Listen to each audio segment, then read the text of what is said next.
जानू खुश रहो मेरे बच्चे, खुश।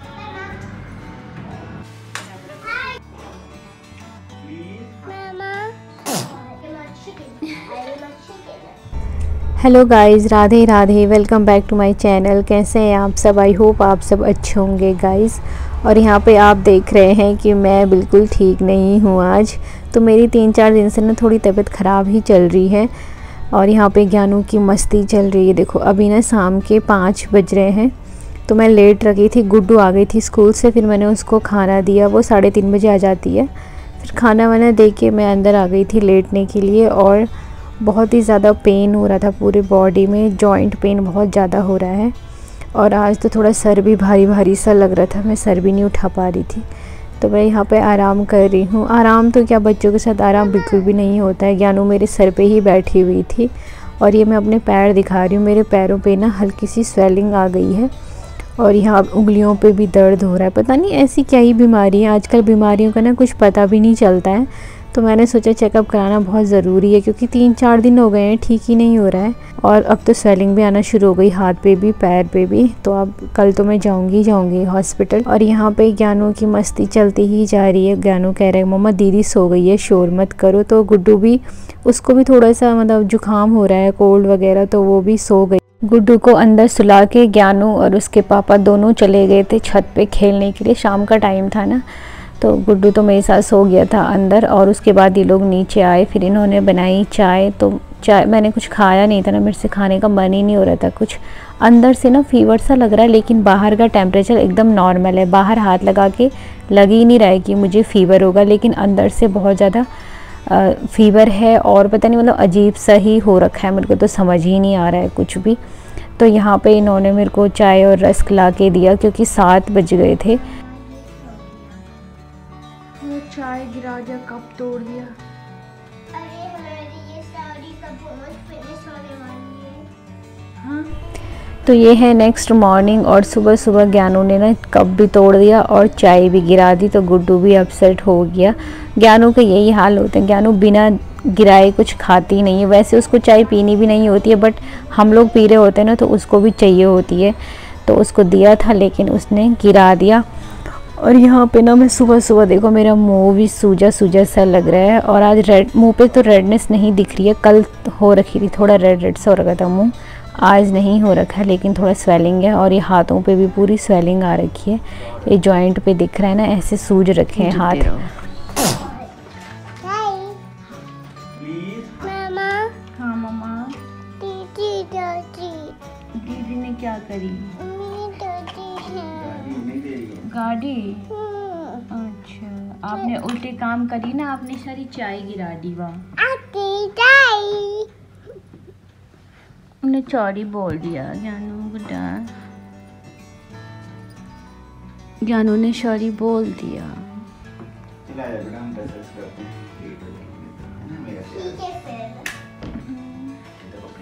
लाइट ऑन कर दे, फिर से उल्टे काम मत करो ज्ञानू। गाड़ी ले लो, गाड़ी ले लो।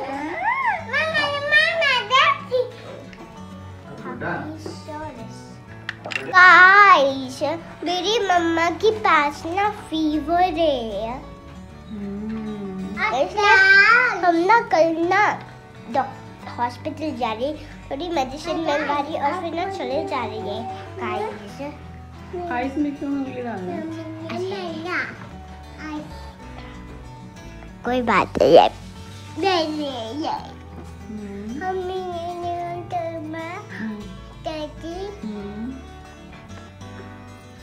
और बताओ। अच्छा, मम्मा की तबीयत खराब है और जो ड्रेस भी दिखा रहा है। अच्छा, सॉरस दिखा रहा है लोगों को। ओके।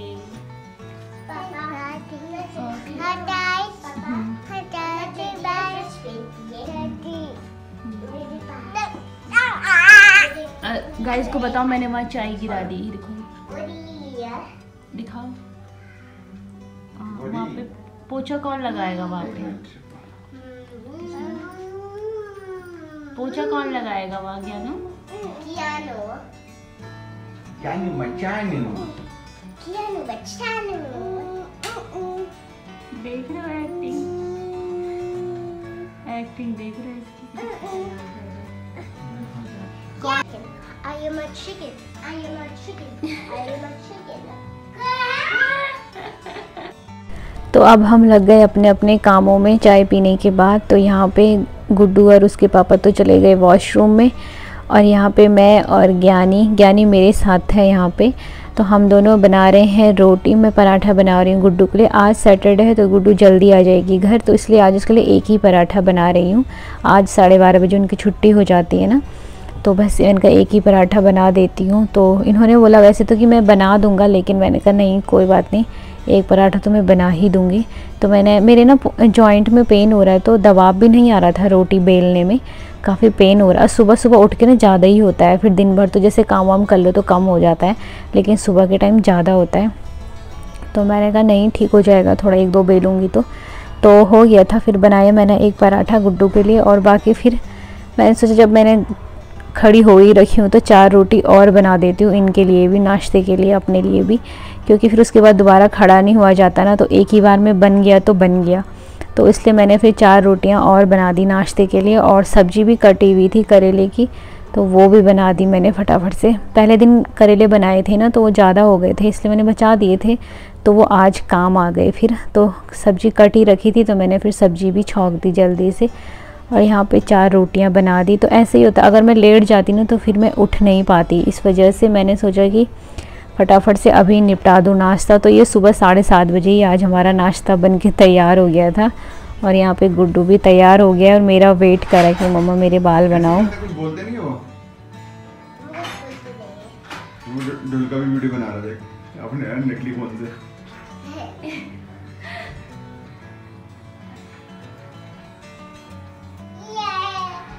बस यही होता है। मैं बना रही हूँ यहाँ पे अब सब्जी। रोटी मैंने बना दी थी, गुड्डू का टिफ़िन भी पैक कर दिया था।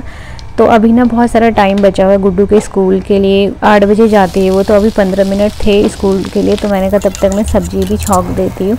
तो यहाँ पे मैं बना रही हूँ करेले की सब्ज़ी, बहुत ही सिंपल तरीके से। प्याज डाला, करेला डाला, नमक मिर्च डाल दिया ऊपर से, और फटाफट से उसको ढक दिया। तो मैंने इनको बोला तब तक आप गुड्डू के बाल जो है वो सुलझा दो, जब तक मैं सब्ज़ी छौंक रही हूँ। तो फिर बस उन्होंने उसके बाल सुलझा लिए थे, और फिर मैंने उसकी चुटिया बना दी थी, और गुड्डू एकदम टाइम पे चली गई थी स्कूल। मुझे लगा कहीं लेट ना हो जाए, क्योंकि आज तबीयत ठीक नहीं थी, लेकिन ऐसा कुछ नहीं है, वो टाइम पे चली गई थी अपने 8 बजे ही। तो ना बिल्कुल भी खड़े होने का मन नहीं कर रहा था, लेकिन मजबूरी में करना ही पड़ता है। बच्चों के साथ हिम्मत आ ही जाती है। अगर ऐसे पहले होता ना शादी से पहले, तो भाई साहब कौन खड़ा हो रहा था, 4 दिन तक और खड़े नहीं होना था। मैंने क्या, कोई भी होता तो मायके में तो ऐसे होता ही है। शादी से पहले तो हमें ऐसे लगता है कि हम बहुत सॉफ्ट हैं, हम बहुत बच्चे हैं, हमसे नहीं होगा, लेकिन जब शादी हो जाती है ना तो अपना आप ही ताकत आ जाती है, हिम्मत आ जाती है, क्योंकि बहुत सारी जिम्मेदारी होती है, तो खड़ा होना ही पड़ता है। तो यहाँ पे ये उसके बाल जो हैं वो सुलझा रहे थे, और गुड्डू अपना पढ़ाई कर रही थी, क्योंकि गुड्डू को ना स्पीच बोलना है, उसकी मैम ने बोला है, तो वही स्पीच की तैयारी कर रही है। वैसे उसको पढ़ना नहीं आता, बट वो कोशिश करती रहती है एक एक 2-2 शब्द मिला के पढ़ने का। और यहाँ पे ना उसको भी बहुत तेज़ जुकाम लगी हुई है, उसकी भी नाक बह रही है। लेकिन बच्चे एक्टिव होते हैं ना, मतलब थोड़ी देर के लिए होंगे, फिर उसके बाद एक्टिव हो जाते हैं बच्चे एकदम से। तो वही है उसका। कल तो उसको भी थोड़ा सा फीवर जैसा हो रहा था, जैसे होता ही है ना कोल्ड में, तो वो कल जल्दी सो गई थी। कल वो 5 बजे ही सो गई थी, और आज ना ये 6 बजे उठ गई थी, क्योंकि कल वो टाइम पे सो गई थी, तो आज उसकी खुद ही नींद खुल गई थी सुबह में, तो इसलिए हम लोग भी फिर जल्दी उठ गए थे उसके साथ। तो यहाँ पे मैं बना रही हूँ उसके बाल, और अब तैयार करेंगे गुड्डू को, और फिर चला जाएगा गुड्डू स्कूल। और गुड्डू के साथ साथ ना ज्ञानू को भी तैयार करना पड़ता है, उसको भी जाना है स्कूल, उसको छोड़ने। गाइस मेरी मम्मा ने मेरे को तैयार कर दिया, अब हम स्कूल जा रहे हैं, हम स्कूल जा रहे हैं। Bye bye bye bye. तो ये देखो ज्ञानू भी तैयार हो गया अपनी प्रिंसेस वाली फ्रॉक पहन के, यहाँ पे जूते भी पहन लिए हैं, और अब जा रहा है ज्ञानू भी गुड्डू को छोड़ने के लिए। ये नहीं जाएगा तो भाई स्कूल वाले नाराज़ हो जाएंगे कि तुम्हारी बहन क्यों नहीं आई। इसको रोज़ जाना है उसको छोड़ने के लिए। और ये देखो गुड्डा बाय कर रहा है। और गुड्डू ना पैर छूना भूल गया था आज, तो एकदम से उसको याद आ गया कि मम्मा मैंने पाँव तो छुए नहीं आज, तो आके फिर पैर छूने के लिए। ये देखो ये ढुमकी भी आ गई ये भी आ गया पीछे से पैर छूने के लिए। बहुत ही मस्त, कभी कभी मज़ा भी आता है बच्चों के साथ में। सो गाइज़ ये लोग तो चले गए स्कूल। आई होप आपको हमारा आज का व्लॉग जो है वो अच्छा लगा होगा। अच्छा लगा हो तो लाइक करना, शेयर करना, कमेंट करना और प्लीज़ सब्सक्राइब कर देना चैनल को। मिलते हैं नेक्स्ट व्लॉग में, तब तक के लिए bye. Thanks for watching guys. और ना मैं इसमें बोल रही हूँ कि अभी मेरे यहाँ बहुत ज़्यादा पेन हो रहा है जॉइंट में, तो फिर अभी हम थोड़ी देर आराम करूँगी। अभी उठने की हिम्मत नहीं हो रही है तो थोड़ी देर लेट जाती हूँ। फिर उसके बाद देखेंगे डॉक्टर में कहाँ जाना है, क्या जाना है, चेक करेंगे कि कौन से डॉक्टर के पास जाना है, डिसाइड करेंगे। फिर उसके बाद तो जाएंगे फिर डॉक्टर के पास।